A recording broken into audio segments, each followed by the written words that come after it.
तो पहली जो स्लाइड है उसके अंदर वो 6 पैराग्राफ की बिल्कुल शुरू शुरू की लाइन है। राजेश, पहली वाली स्लाइड 6 पैराग्राफ के बिल्कुल शुरू की लाइन है, और उन शुरू की लाइन में कहा गया कि ईश्वरीय दूतों में से एक थे नूह। किताब यकान में बहाउल्लाह उनके बड़े मामा को समझाने के लिए नूह का उदाहरण दे रहे हैं कि एक ईश्वरीय दूतों में से थे नूह। पहली स्लाइड में था। फिर जो पहली स्लाइड के बाद जो दूसरी स्लाइड है, दूसरी स्लाइड में ये एक कुरानिक वर्स है जिसका रेफरेंस बहाउल्लाह उनके बड़े मामा को दे रहे हैं। और ये जो कुरानिक रेफरेंस है वो कुरान के जिस चैप्टर से लिया गया है वो सूरह हूद है, 11 नंबर का चैप्टर, और उसकी 38 नंबर की वर्स है। तो इसमें वो कह रहे हैं, जो कुरानिक आयत है वो कह रही है कि यद्यपि अभी तुम हमारा उपहास करते हो। नूह कह रहे हैं अपने जाति के लोगों से कि यद्यपि अभी तुम हमारा उपहास करते हो, किंतु बाद में हम तुम्हारा उपहास करेंगे, वैसे ही जैसे तुम आज हमारा करते हो, इसे तुम अंत में जानोगे।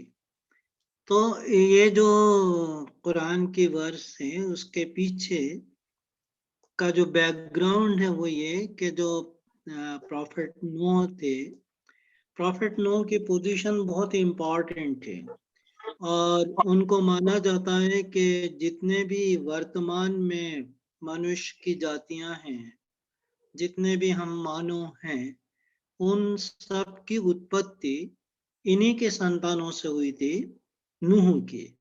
और बाइबल में इनको नूह का कहते हैं, और संस्कृत के अंदर इनको नीहू के नाम से जानते हैं, या मनु के नाम से भी जानते हैं।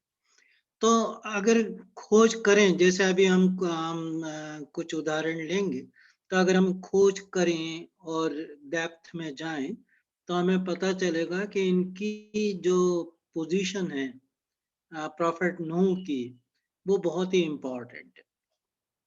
तो ये जो कुरानिक वर्स है उसके जुड़ी हुई कहानी ये है कि प्रॉफिट नूह की बहुत लंबी आयु थी, और अगर हम बाइबल के अकॉर्डिंग देखें तो बाइबल की जो बुक ऑफ जेनेसिस है वो हमें यह बताती है कि जो नूह थे वो कई साल तक टीचिंग करते रहे, शिक्षण करते रहे।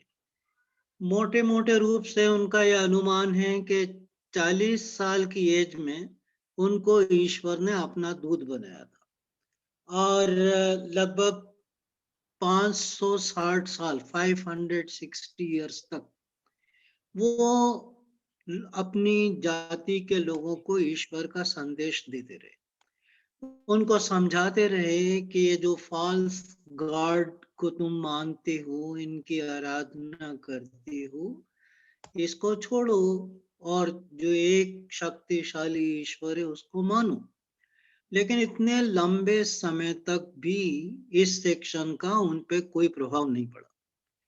उनका तरीका यह था कि वो समझाते, उसके बाद फिर वो एक जहाँ पे उनकी बस्ती थी, उनकी कौम की, उससे लगी एक पहाड़ी थी, उस पहाड़ी पे वो चढ़ जाती है, और वहां से जाके फिर वो बोला करते थे कि देखो मैं बार बार तुमसे कह रहा हूँ कि अगर तुमने मुझे नहीं स्वीकारा, मैं ईश्वर की तरफ से दूत हूँ, तो तुमको जो है ईश्वर का कोप भोगना पड़ेगा, उससे उसकी सजा जो है तुमको मिलेगी, मेरे नकारने की और मेरे संदेश को नकार।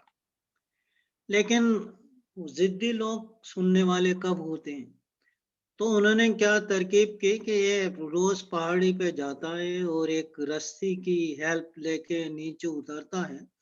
तो कुछ लोग उस पहाड़ी में गार था वहां पे जाके छिप गए और वो रस्सी जिससे वो ऊपर चढ़ते और नीचे उतरते थे उसको उन्होंने पकड़ लिया और जब वो नीचे उतर रहे थे तो इस तरीके से उन्होंने उसको बल दिया रस्सी को कि उनके गले के अंदर फंदा पड़ गया और इन्होंने इस रस्सी को खींचा, जो गार के अंदर छिपे हुए थे बाहर आ गए।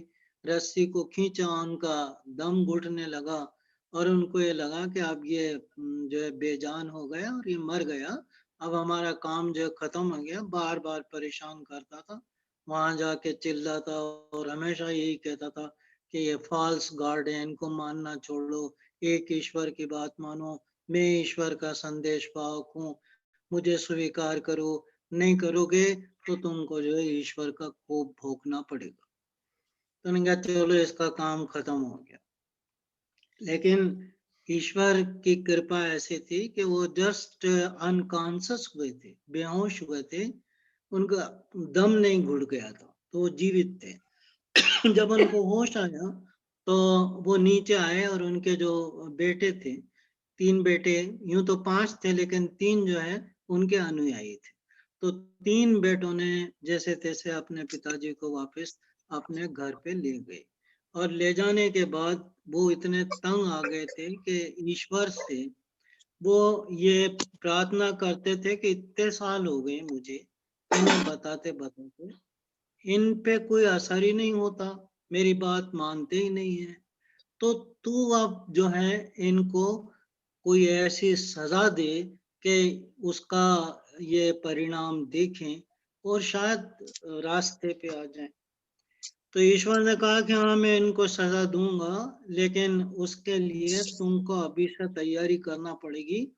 एक बड़ी सी कश्ती जो है तुमको बनानी पड़ेगी, एक नौका, एक बड़ी सी नौका जो है तुमको बनाना पड़ेगी। अब ये नौका कितनी बड़ी थी, इसका कोई साइज, इसकी डायमेंशन ना तो हमें न्यू टेस्टामेंट में मिलती है, ना ओल्ड टेस्टामेंट में मिलती है, ना कुरान के अंदर मिलती है। इंटरेस्टिंग बात यह है कि इस नौका का जो डायमेंशन है वो हमको मत्स्य पुराण के अंदर मिलता है। तो मत्स्य पुराण के अंदर वो नौका कितनी बड़ी थी और कैसे वो उसको बना रहे थे, देखिए अगली स्लाइड के अंदर हम इसको देखते हैं, तीसरे नंबर।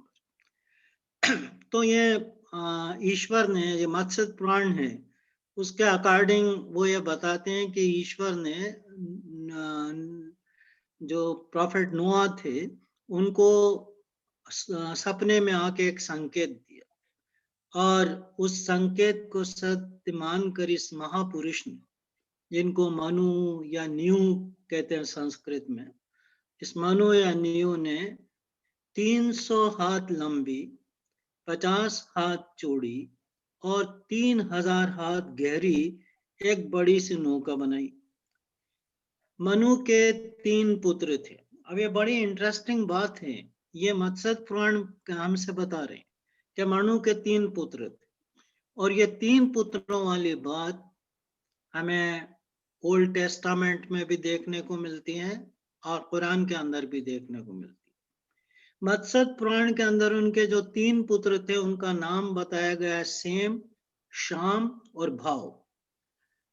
जो ओल्ड टेस्टामेंट है उसके अंदर उनके नाम बताए गए हाम, शेम और जैफेट।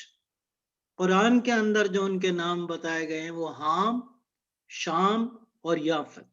देखिए नाम भी कितने मिलते जुलते हैं और 3 पुत्र वाली बात भी है। तो ऐसा मानते हैं कि उन्होंने ये नौका बनाई। अब जब नौका बनाई तब तो बिल्कुल धरती सूखी थी, कोई ऐसा आसार नहीं था कि प्रलय आएगा, बाढ़ आएगी और ये नौका की जरूरत पड़ेगी। तो लोग मजाक उनका उड़ाया करते थे, इतना तंग करते थे उनको कि पागल है तो इसका दिमाग फिर गया है, चिल्लाता रहता पहाड़ियों पे जाके और अब देखो नौका बना रहा है। यहाँ कहाँ रेगिस्तान के अंदर इस नौका की जरूरत है, यहाँ कहाँ पानी आ गया।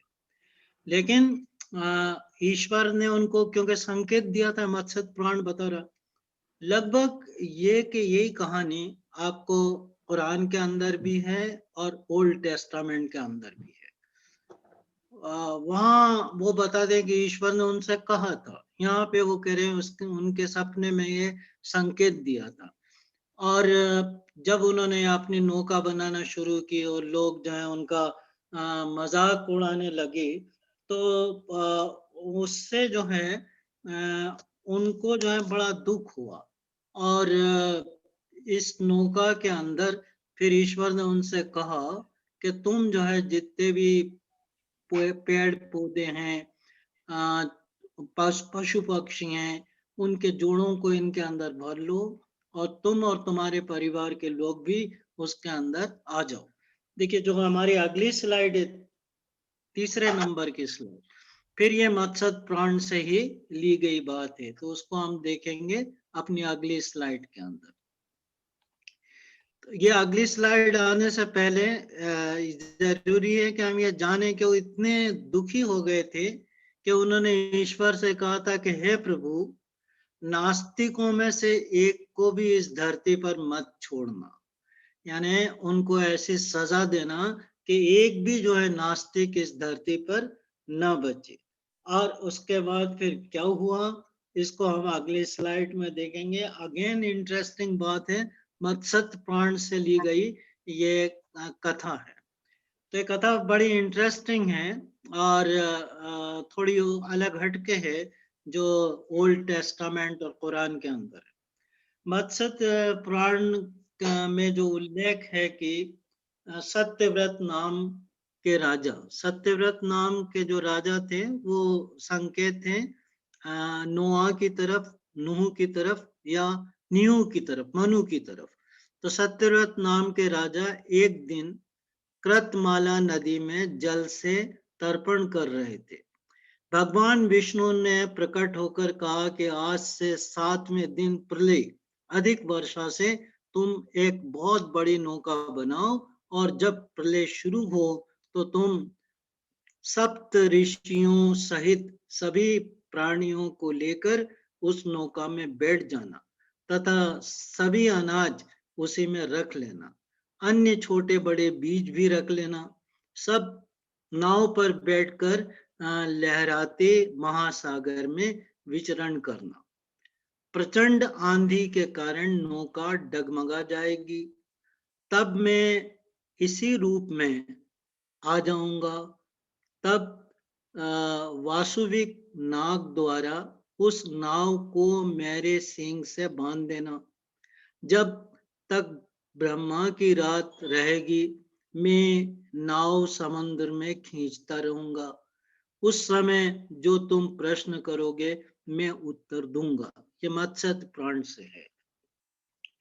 बात यह है कि इसके बारे में जो ओल्ड टेस्टामेंट है या कुरान से जो ओल्ड टेस्टामेंट की से लेके रेफरेंस लेके और कुछ जो प्रॉफेट मोहम्मद ने कहा था इस बारे में उसके रेफरेंस लेके एक बुक है कससुल अंबिया करके, यानी जो उसमें पिछले प्रॉफेट्स हैं उनकी कहानियां, तो वो कहानियां भी इससे मिलती जुलती है। और उसमें बताया जाता है कि जितने भी समुद्र थे, कुछ बोलते हैं 4 कुछ बोलते हैं 7, तो 4 या 7 समुद्र जो आपस में मिल गए थे। जमीन से भी पानी जो है एकदम निकला था और बहुत तेज वर्षा भी हुई थी, जो ये मत्स्य पुराण बता रहे कि लगातार जो है पानी गिरता रहा और जमीन से भी पानी निकलता। उस कहानी के अनुसार ये पानी का निकलना लगभग 40 दिनों तक रहा और इस 40 दिनों के अंदर जो उनकी नौका थी वो इस पानी के अंदर तैरती रही और आखिर में जाके ये जो नौका थी वो एक पहाड़ पे जाके टिक गई, जिस पहाड़ को जूदी पहाड़ के नाम से जानते। तो जूदी पहाड़ जब बहाउल्लाह को बगदाद से टर्की के लिए भेजा गया था तो रास्ते के अंदर जूदी पहाड़ के पास एक जगह वो रुके थे। और epistle to the son of wolf, भेड़िया पुत्र की पाती में वो उसका वर्णन भी करते हैं कि ये वो जगह है जहाँ पे नोआ की नौका आके रुकी थी। तो ये एक दूसरे से जो है लिंक मिलता चला जाता है, और हमें लगता है कि असल में देखा जाए, हम बहुत गहराई में जाएं तो धर्म अलग अलग नहीं है, शुरू से ही धर्म एक ही रहा है, और सबकी फाउंडेशन एक है, क्योंकि स्रोत एक है, स्रोत तो वो ईश्वर है। तो उससे जो भी धर्म आए, कहानियां मिलती जुलती हैं, थोड़ा बहुत जो उसमें चेंज हुआ है। तो ये कहानी मत्स्य पुराण के अंदर भी है, अग्नि के नाम से ये वेदों के अंदर भी आई है, उसके बाद कुरान में भी है, और ओल्ड टेस्टामेंट में भी। और उन सब का कंक्लूजन ये है कि जो प्रॉफिट नोआ थे, वो आज की जो मानव जाति, वर्तमान मानव जाति, उनके पिता में थे वो। यहाँ से जो है मानव प्रलय के बाद से जो जनरेशन चली, वो उनके इन्हीं 3 बेटों से चली, जिनका ऊपर जो है वर्णन आया था। तो उसी से ही जो है अगली जनरेशन चलती।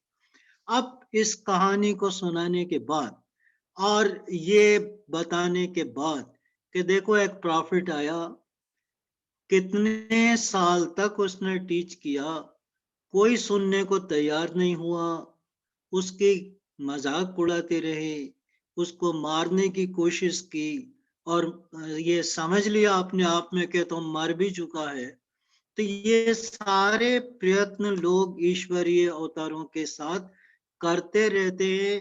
यही उनकी मंशा रहती है कि किसी न किसी तरीके से हम इस ईश्वरीय अवतार को अपने रास्ते से हटा दें, और जो हम करते आ रहे हैं, हमारे पूर्वजों को जिस रास्ते पे हमने चलते देखा है, उसी रास्ते पे हम आगे बढ़े, इस प्रॉफिट का कहना हम नहीं मान।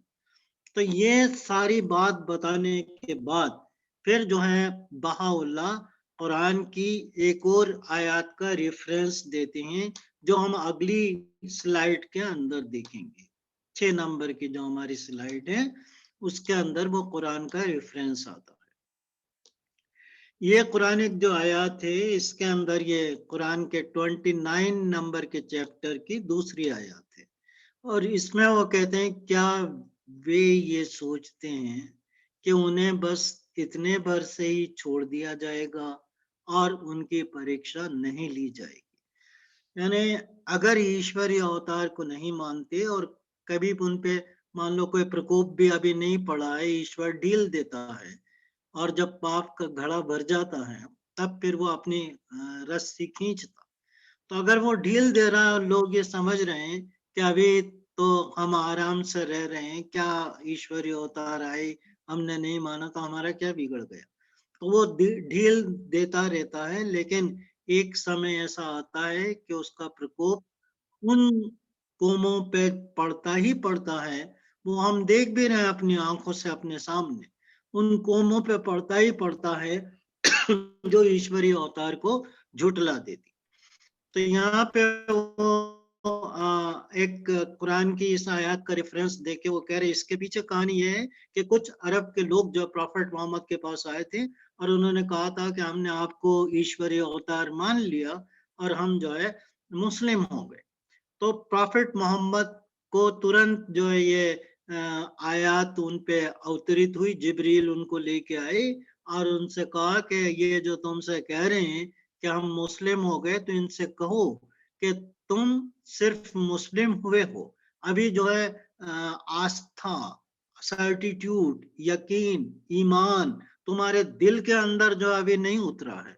तो तुम ये मत समझो कि बस मुंह से कह दिया और बात खत्म होगी, तुम्हारा टेस्ट भी होगा, और टेस्ट पे जब तुम खड़े उतरोगे और तब भी ये मानोगे कि हाँ, हम ईश्वर के लिए अपना सब कुछ त्याग सकते हैं, उसके प्रॉफिट को हम दिल से मानते हैं, उसकी हम रिस्पेक्ट करते हैं, वो जो टीचिंग लेके आए हम उसको स्वीकारते हैं, उस पे चलने का प्रयत्न करेंगे। जब तक कि तुम्हारे दिल के अंदर नहीं आएगा, नहीं बैठ जाएगा, तो केवल मुंह से कहने से कोई बात नहीं बनती। तो ये वो कह रहे थे कि बहुत से ऐसे लोग होते हैं जो मुंह पे बोल देते हैं, लेकिन दिल से जो है वो उसको स्वीकार नहीं करती। तो ये यहाँ पे बताया गया। अब इस नूह के कहानी के बाद और जो हमने देखा कि इस नूह का हमने लिंक किया था उन आदि ग्रंथों से जो हमारी सभ्यता से जुड़े हुए हैं, तो उनसे हमने जो है वेदों से और मत्स्य पुराण से जो है हमने उनका लिंक बिठाने की कोशिश की थी। और बिल्कुल मतलब ये फैक्ट, और कितना ये संयोग नहीं हो सकता कि 3 बेटे हों, उसी तरीके का प्रलय आए, वैसे ही नौका बने और उसके अंदर वैसा ही कहा जाए जो कि ओल्ड टेस्टामेंट और कुरान कह रहा है। केवल संयोग की बात नहीं है, इस पे हमें सोचना पड़ेगा और इस पे ध्यान देना पड़ेगा। अब उसके बाद जो अगली स्लाइड है उसमें बहाउल्लाह नूह के बाद एक दूसरे प्रॉफिट की बात करती, और वो जो दूसरे प्रॉफिट है वो है हूद। तो यहाँ पे ये 8वां पैराग्राफ है, और इस 8वें पैराग्राफ के अंदर बहाउल्लाह कह रहे हैं कि फिर नूह के बाद हूद के मुखमंडल का प्रकाश सृष्टि के क्षितिज पर प्रकाशित हुआ। यानी जब नूह चले गए, उनका युग समाप्त हो गया, तब जो है फिर ईश्वर ने एक और नया अवतार भेजा, और ये जो नया अवतार ईश्वर ने भेजा था वो हूद के नाम से था। और इसी के नाम से जो ये जो प्रॉफिट थे, उसी के नाम से ही कुरान की जो है 11 नंबर का जो चैप्टर है सूरह हूद। और बाउल्लाह, जैसे शुरू में आपको बताया था कि बाउल्लाह कहते हैं कि समझदार अगर आदमी है तो उसके लिए पूरा कुरान नहीं तो कम से कम उसका जो एक चैप्टर है ये भी उसको मार्गदर्शन देने के लिए पर्याप्त है। उसी से ही जो है वो समझ सकता है कि ईश्वरीय अवतारों के साथ ऐसा सब कुछ क्यों होता रहा है। तो जो हूद थे ये नूह के पोते थे। इससे पहले जो हमने देखा जो पिता में है वर्तमान मानव जाति के, तो उनके ये पोते थे हूद। और जिस बस्ती में भेजे गए थे, जिस जाति के लिए भेजे गए थे, वो अरब के अंदर एक बस्ती थी, और उस जाति का नाम था आद, या उसको ईरम के नाम से भी जानते हैं। तो ये आद और ईरम नाम की जाति के अंदर आए थे। ये जो जाति के लोग थे ये मैदानों में रहते थे, और ईश्वर ने उनको ये कला दी थी कि वो बहुत मजबूत जो है टेंट बनाया करते थे। उस टेंट के जो पिलर थे वो बहुत ही मजबूत होते थे। मतलब जो कससुल अंबिया है कुरान से जो, और ओल्ड टेस्टामेंट से जो रेफरेंस लेके बताया गया है, उसमें ये कहा गया है कि उतना मजबूत टेंट का निर्माण किसी और मानव जाति ने नहीं किया। तो ईश्वर ने उनको एक कला दी थी कि वो बहुत मजबूत टेंट बनाते थे, मैदान में बनाते थे, नरम मिट्टी के अंदर ही उनके टेंट होते थे। लेकिन जो आसपास की उनकी पहाड़ियां थी, उन पहाड़ियों को वो तराशते थे, उन पहाड़ियों पे वो जो है अपनी कलाकारी बता के वहां पे बड़े बड़े महल जैसे बनाते थे, और वहां पे अपने फॉल्स गॉड को रख के उनकी आराधनाएं किया करते थे। तो जब ईश्वर ने देखा कि एक कौम जो है आद की कौम या एरम की कौम या हूद की जो जाति के लोग हैं ये अपने रास्ते से भटक गए, तो हूद को भेजा गया वहां। तो हूद ने बहुत समझाने की उनको कोशिश की कि देखो तुम रहते तो टेंट के अंदर हो, मैदानों में रहते हो, फिर अपना टाइम क्यों बर्बाद करते हो, क्यों पहाड़ को तराशते हो, और क्यों वहां पे जो है तुम अपने महल बनाते। तो ये समय जो है बर्बाद मत करो, तुम एक ईश्वर की भक्ति करो जिसने तुमको इतना मजबूत कट काठी का बनाया, और तुमको जो है बहुत सारे उसने धन दिया है। तो ये उसकी कृपा है तुम पे, तो उसको धन्यवाद दो। बाकी जो फॉल्स गॉड हैं उनको उनके सामने न झुको। तो ये जो है उन्होंने बताया। लेकिन हमेशा से ईश्वरीय अवतार के साथ जैसा हुआ है, इनके साथ भी जो है इनकार होता रहा। फिर आखिर में जब इनको स्वीकार आई नहीं, तो ईश्वर ने अपना प्रकोप भेजा। किस पे प्रकोप भेजा? हूद की इस कौम पर। जिसको आद या एरम के नाम से जान।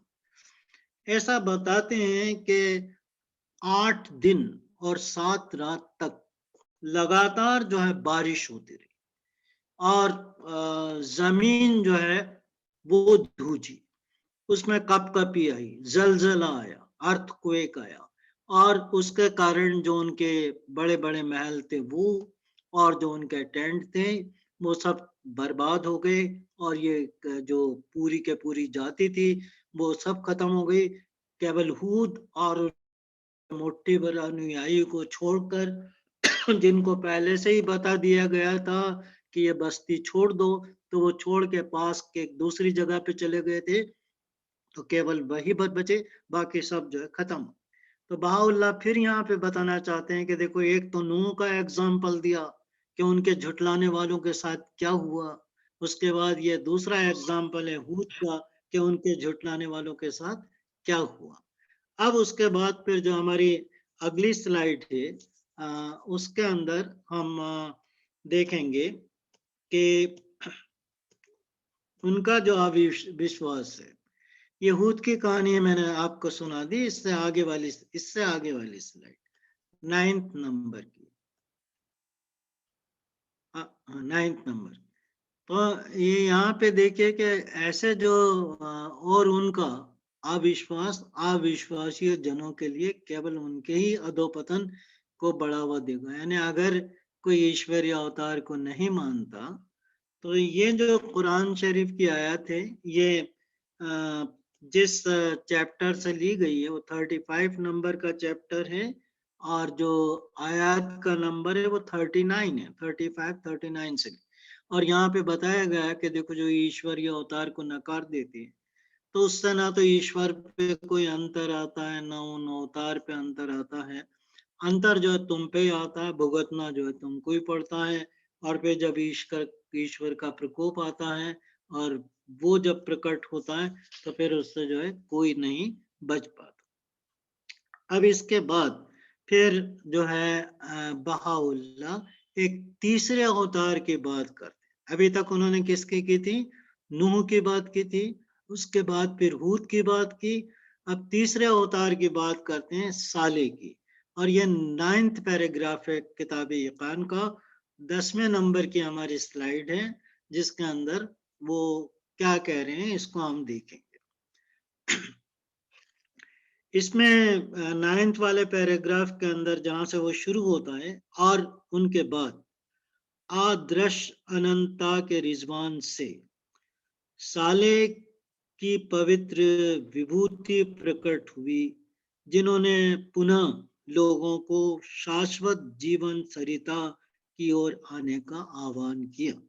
तो अब जो है अगला जो प्रॉफिट भेजा ईश्वर ने, जो बहाउल्लाह बता रहे एक के बाद एक प्रॉफिट, तो वो जो है साले नाम के जो है प्रॉफिट आए थे।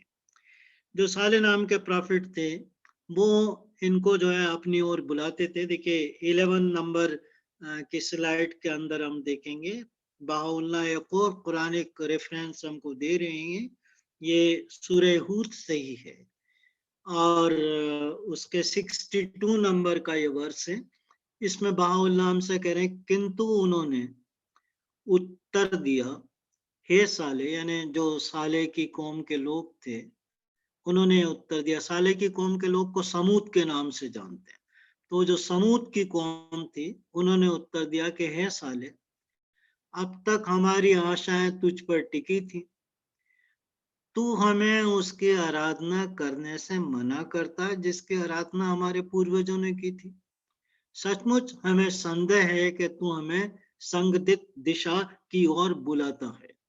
मतलब वो इससे पहले ये था कि जो साले थे उनको बहुत समझदार समझते थे और जो भी उनकी जाति के लोग थे, जब भी उनके पास कोई समस्या आती, चाहे वो घरेलू होती या सामाजिक होती, तो वो साले के पास जाती और वो जो साले थे वो उनको राय मशवरा देते और उनकी समस्याओं से उनको छुटकारा मिल जाता। तो साले की बहुत इज्जत करते थे, मानते थे कि हमारे जो जाति है उसमें ये बहुत समझदार, बहुत अक्लमंद आदमी। लेकिन जब इस साले के ऊपर ईश्वरीय संदेश आने लगे और उन्होंने जब अपनी जाति के लोगों से ये कहा कि मैं ईश्वर का संदेश वाहक हूँ, तो किसी ने नहीं माना। तब उन्होंने कहा कि हम तो समझते थे कि आप बहुत समझदार हो, लेकिन आप तो जो है ऐसी बात कर रहे जो हमारी समझ में ही नहीं आती। कैसे हम अपने पूर्वजों को इतने साल से मानते चले आ रहे, सारे जो हमारे ज़रूरतें हैं वो तो पूरी करते हैं, जो भी हम इनसे प्रार्थना करते हैं, सुनते हैं। तो इन सब को छोड़कर हम आपके एक ईश्वर को मानेंगे, ये बात हमारी समझ में नहीं आती और ये तो आपकी ऐसी बातें हैं। अब उस प्रॉफिट के लिए वो शब्द यूज़ नहीं किए जा सकते, लेकिन वो करते थे। तो वो उनको प्रताड़ना देते थे, तंग करते थे, उनकी भी मज़ाक उड़ाते थे। तो एक बार उन्होंने कहा कि यह बिल्कुल सुनता ही नहीं है हमारी बात। बार-बार हमको वो के वही बात दोहराता है कि ये छोड़ो, इस एक ईश्वर को मानो। तो उन्होंने कहा इसका तरीका क्या करें? क्या इससे इससे कैसे छुटकारा पाएँ? तो उन्होंने कहा कि अपन ऐसा करते हैं कि इससे कहें कि एक चमत्कार बताओ हमको। तो ये साले की कहानी है, जो हम अगली स्लाइड के अंदर उसके जो इम्पोर्टेंट पॉइंट हैं, वो बताए गए 12 नंबर की स्लाइड में। तो जो साले की कहानी थी उसमें जो जहाँ पे उनको अवतारित किया गया था, वो समूद नाम की कौम थी। तो उन्होंने कहा कि यार जब हमारी बात सुनता ही नहीं है, तो ऐसा करते हैं हम कि इससे कहते हैं कि अब तुम कोई चमत्कार जो है हमें बताओ, हम अपने रीति रिवाज जो है नहीं छोड़ें। तो चमत्कार बताने की बात की। तो उन्होंने कहा ठीक है, अगर आपकी यही जिद है, तो मैं आपको चमत्कार भी बता दूंगा। आप सोच के आ जाओ कि मैं आपको क्या चमत्कार बताऊं। तो उन्होंने जो उनके बड़े-बड़े सरदार लोग थे, इस कौम समूद की जो जाति के लोग थे, वो इकट्ठा हुए और उन्होंने कहा कि कैसे चमत्कार का अपन उनसे मांगते हैं, जिसको पूरा करना संभव ही नहीं होगा। तो उन्होंने बहुत सोच विचार के बाद ये कहा कि अगर छोटा मोटा चमत्कार हम इससे कहेंगे तो ये शायद बता देगा, ये जादूगर भी लगता है। तो ऐसा चमत्कार हम इससे मांगे कि ये इसको पूरा ही नहीं कर सके। तो उन्होंने पूरा अपना राय मशवरा करके ये निष्कर्ष निकाला कि हम इससे एक चमत्कार मांगते। वो चमत्कार ये था, उन्होंने कहा था कि अपने बस्ती से आगे जो पहाड़ी दिखती है, उस पहाड़ी से तुम एक ऊँटनी को निकालो। वो जो ऊँटनी है वो उसका कलर नॉर्मल ऊँटनी से अलग हो, रेड रंग का हो, ब्राउन रंग का न हो। और वो जो ऊँटनी है, वो जब बाहर निकले तो वो गर्भवती भी हो, और गर्भवती होने के बाद जब वो यहाँ पे आए, तो उससे जो है एक बच्चा भी पैदा हो, और वो जो बच्चा है वो भी फीमेल हो। तो ये उन्होंने सोचा कि ये तो पूरा कभी कर ही नहीं सकता। तो साले ने ईश्वर से प्रार्थना की कि ये जो है मुझसे ऐसे चमत्कार की आशा लगा रहे हैं, क्या करूं? तो ईश्वर ने कहा कि तुम इशारा करो इस पहाड़ की तरफ, इनको चमत्कार बता ही दो, अब ये मांग रहे हैं। तो साले ने जब अपनी उंगली उस पहाड़ की तरफ उठाई, तो पहाड़ जो है फटा, और जैसा कि उनका डिमांड थी, जो वो चाहते थे, उसी कलर की एक बहुत बड़ी ऊँटनी, जो नॉर्मल ऊँटनी से काफ़ी बड़ी थी, वो आई, वही उसका रंग था, वही उसका हुलिया था, और गर्भवती भी थी। उसके बाद उसने एक बच्चे को जन्म दिया, वो भी अपनी माँ की तरह था। अब इस ऊँटनी के साथ एक बात थी जो साले ने उनसे कही थी कि देखो तुमने निशानी माँगी थी, ये निशानी पूरी हो गई है, ये ऊँटनी तुम्हारे पास आ गई है, ये ऊँटनी अब तुम्हारे बीच में ईश्वर की निशानी है। अब इसको तंग मत करना, ये जहाँ भी जाती है, इसका बच्चा जहाँ भी जाता है, उसको चरने देना, और इस पे जो है बुरी नज़र मत डालना। तो उस ऊँटनी में एक विशेषता ये भी थी कि वो जो है पानी बहुत अधिक पीती थी। यानी जो उनके यहाँ पानी का स्रोत था, उस पानी के स्रोत को वो एक बार पी के खत्म कर देती थी। तो साले ने कहा था कि एक दिन ये पानी पिएगी, दोबारा पानी खत्म हो जाएगा, दूसरे दिन फिर वो पानी आ जाएगा, तब ये नहीं पिएगी, दूसरे दिन तुम जो है पानी का उपयोग कर सकते। तो वो परेशान हो गए कि ये क्या बात हुई, एक दिन पानी मिलता है, एक दिन पानी नहीं मिलता।